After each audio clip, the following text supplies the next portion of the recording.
Congressman Mark Veasey of Fort Worth, thank you so much for joining us. We appreciate it. You recently voted for the debt ceiling and budget cut deal. Why was that important to you to vote for that? Oh, that was very important to vote for. I think that any member of Congress, regardless of party, that cares about people's life savings, their 401ks, their 529 college plans, and just the economy in general, voted yes for raising the debt ceiling. I thought it was an easy vote. It would have been an economic catastrophe. They were predicting unemployment rates as high as 10.5% had we not raised the debt ceiling. And so for me, it's easy. All industrialized countries have raised the debt ceiling, and sometimes they actually have the ceiling so high that they don't even have these problems. And we need to probably look at doing away with even having a debt ceiling. One of the bankers at one of the largest banks in the country, JP Morgan Chase, yesterday, said that much himself. Jamie Dimon said that we should be looking at getting rid of it, and I think that he knows something about the economy. And so, let's move away from this. The politics around this is silly, to be quite frank with you, and we need to move on. We need to turn the page. So let me ask you, because there were Republicans who voted for this. There were Republicans who voted against this. There were Democrats such as yourself who voted for it. There were Democrats who voted against this. So what do you make of this bipartisan disagreement? I mean, this wasn't just one party, voting one way. Yeah, the problem that I have with the reckless radical Republicans that voted no on this is that they were willing to take down the economy just because of their philosophy that you should never raise the debt ceiling. And I think that that's absolutely ridiculous for them to brag about taking the country, hostage, and saying that no way are we ever going to raise the debt ceiling under any circumstances. And that sort of inflexibility, that sort of attitude, that sort of marriage to one's philosophy is something that I think that the average Texan, that the average American is sick and tired of. Those sort of partisan politics. They want to see us come together and get things done. And so, but Democrats voted against this as well. Yeah, and like I was saying, some of there were Democrats that voted against it. I will acknowledge that. But I think that for Republicans that voted no on this, it's because they never want to raise the debt ceiling. And if you're going to have people in leadership positions in the majority that are going to hold the country hostages, which is with their very own words, then we have to worry about what our economy is always going to look like every year, and that just shouldn't be the case. It's not a way to run an industrialized country, and it's not a good look for Republicans to just say no, to be saying no. How concerned are you about the debt? I mean, if, let's say, Jamie Dimon's comments yesterday about not having a debt ceiling at all, that spending will just, continue unchecked.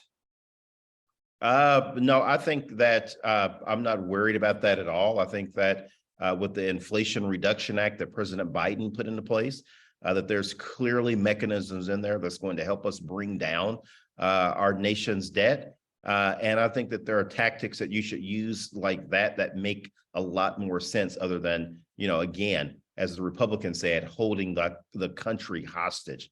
People's savings, their 401ks, their college plans cannot withstand that sort of philosophy and that sort of extremism. And again, we need to look at something that is more sustainable, because doing this every year is absolutely not. Let me ask you about because just going forward, the bill passed, and so the president signed it into law. Going forward, we've heard for years discussion about having a balanced budget amendment. What's your thought about that? I'm not saying that I oppose the balanced budget amendment.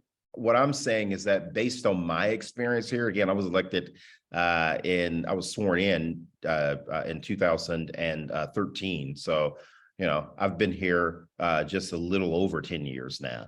And in my experience, things like sequester, and things where you really confine the Congress from being able to make tough decisions and do their jobs has not been good for the economy, particularly good for the local Dallas-Fort Worth economy.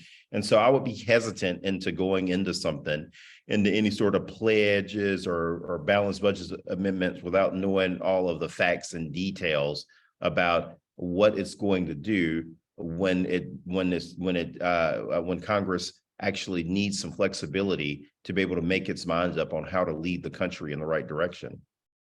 I wanted to ask you about Speaker McCarthy. I know that some Republicans, some conservatives are expressing concerns just about this whole budget deal that was passed last week. And so do you think he's in trouble? Yeah, that's interesting. Republicans had to put their gas stove bill on the back burner yesterday because they couldn't get the rule passed. And, as you know, Jack, getting the rule passed is something that's very routine around here. The majority party always gets their rule passed. And then, of course, people can vote whatever way they want to once the bill makes it to the House floor. But that was the first time in over 20 years that a rule has gone down in flames. And it shows that Kevin McCarthy, he made a deal, again, with the most reckless radical Republicans in his conference to become speaker. And now they're going to, hold him accountable. And that's what happens when you make deals with people like that. It was payback. What happened yesterday was payback for the bipartisan vote to raise the debt ceiling. And there's no other way around that. I'm not sure how he's going to function as a speaker that can get things done and be able to negotiate with both sides, as speakers have to be able to do, because these people are going to, like they said, they're going to hold the country's economy hostage. They're going to hold his speakership hostage. I wanted to ask you one last question, and I appreciate your time, Congressman.